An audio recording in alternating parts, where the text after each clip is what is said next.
weirdly enough, if I'm being honest with myself, finishing a record is the most disappointing part of making a record. Okay. Because there's no more potential. You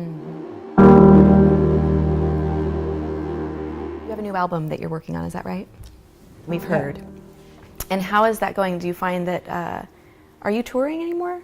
Well, so sort of relevant to what we've been talking about Yes. is this question of like, why do we do the things that we do? Yeah. Which should be the most broad, basic question we ask ourselves on a daily basis. Like, am I doing things that are an extension of my values?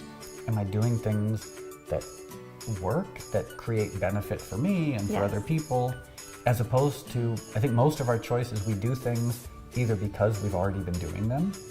We're like, well, in philosophy, it's called the is-ought fallacy, saying like, because something is, it ought to be. Yes. Which is fallacious, but we still do that.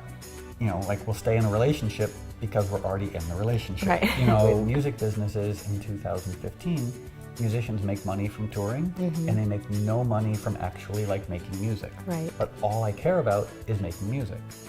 So I'm finishing my next album and I don't care if anyone buys it because I just love making them. Like, and if someone buys it, fine. Or if they listen to it on Spotify or SoundCloud, or if they don't listen to it, that's fine too. Like, my sense of self and my quality of life isn't really that affected by the opinions of complete strangers. It used to be, but now I love being in my studio, working on music, and putting it out into the world, and if someone likes it, that's fine. Hi, I'm Gary Gold, Executive Vice President of Hilton and Highland. I actually have the listing on this property. And this is Noah Walker, who designed and built it. There's one question I have for you that a lot of people ask. This is actually the second home you've ever designed and built. Correct. This is the kind of home that people build, architects build, after 30 years. How did you pull this off? This is not like your second home you ever built. That's like not even possible. Well, it is, Gary.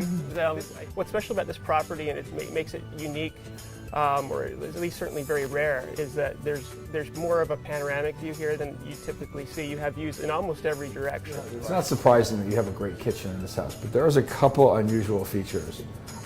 Number one, you've got a pizza oven, a wood-burning pizza oven. That's right. Yeah. I've only seen this in one other house, but he owned the entire California pizza kitchen chain. He had a pizza oven. And then you've got a real special feature in this house I've never seen in a house behind us. Yep, this window here, because we have this amazing view out to the west of the kitchen, and also because we're in Southern California, we decided to basically make the window open up and basically turn this indoor kitchen into an outdoor cooking experience. And so with the push of a button, the window opens up, and basically the entire, one of the walls of the kitchen opens up completely and allows the breeze to come in and the fresh air to come in, and you can hear birds singing.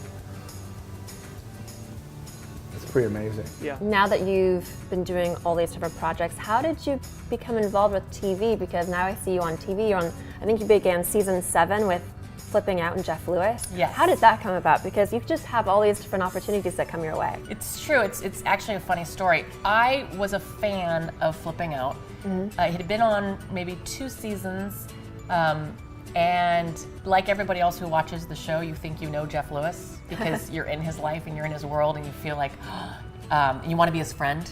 Totally. I was watching the show, went to dinner one night, and walked into a co-ed bathroom at a swanky, valley restaurant. As you do. Like you do, co-ed bathrooms, and there he was.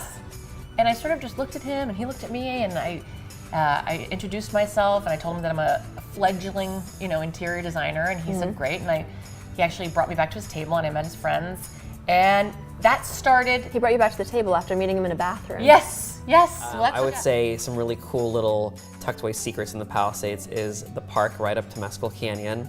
If you like to hike, which a lot of people do, there's really good hiking there, and it's just a great place to spend the day.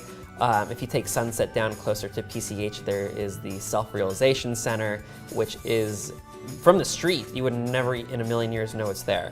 And it's this huge park with a huge lake, and it's private. You can just drive in and walk around, and no one's going to bother you. People go there to meditate. They have a third of Gandhi's ashes there. There are turtles walking around. There are, I think, geese or swans and just flying by. It's beautiful. You would never know it's there. Hi, I'm Jackie Gunn, editor of LA Home Magazine. Check out my interview with Amy Settleson. She's a lifestyle organizer. She'll give you amazing tips. Check out the interview, LA Home Magazine on Film On. I always joke with clients after I have our initial calls and they send me pictures and we dialogue again and we determine, who's doing the shopping. Are you going to pick up the items I'm recommending, or are they paying me to do it? And I always call them the night before or a few days before, and I warn them that I just want to remind you I'm not showing up in dressy attire. I will be in workout clothes and in tennis shoes. I hope you will do the same. Have plenty of snacks, have lots of water, because we are working and we are moving. And I joke with people that they will get their money's worth because I work like a racehorse. Hi, I'm Jackie Gunn, editor of LA Home Magazine. Check out my chat with Adam DeBoer, an artist who we feature in our upcoming issue of LA Home Magazine, coming spring 2015. So the work right now comes from the summer spent in Yogyakarta, and it takes kind of Western painting and a Western painting understanding, but using kind of batik techniques, and then superimposing hard edge abstraction that relates to LA. So I know you mentioned Molly Sims as someone that you've been working with. Are there any other celebrities that you can tell us about? Yeah, we work with a few actors and other celebrity types, such as Michael C. Hall, Rachel Bilson, Ben Stiller, Josh Duhamel a few years ago. We're working with Harry Styles right now. Very exciting. And what was one of your most challenging projects that you've had to deal with, and why was it challenging, and how did you overcome it? We just did a project for one of our clients that had to be done in 2.5 weeks, so that was a challenge because I would never want to just sort of rush and do something that I wasn't proud of. So I wanted to make sure it was. Did you do any custom pieces for that one? We didn't do any custom pieces, but we didn't have time. But we did do, we might have actually, pillows or something like that. But yeah, that was really fun. It was like a TV show. It's like, you have 2 weeks, go.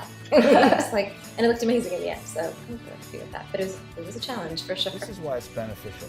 Right now, we're in this home we're in right now. What I have done to launch this was not even remotely available 5 years ago, 10 years ago. Before, all we could do was advertise. Now we can actually have, this content that gets out, this is going to go on the internet. And literally hundreds of people could put it on their Facebook page, they could tweet it. I got a call today from a guy from England. He wants to buy a home here in the US. He saw a video I did on frequently asked questions of foreign buyers. And he called me. And this is the second actual call I've gotten from that video where I've actually sold people houses. So that was never available before. Well, you have a reputation of answering emails from foreign buyers at 11 o'clock at night, I've heard. I do. Yeah. That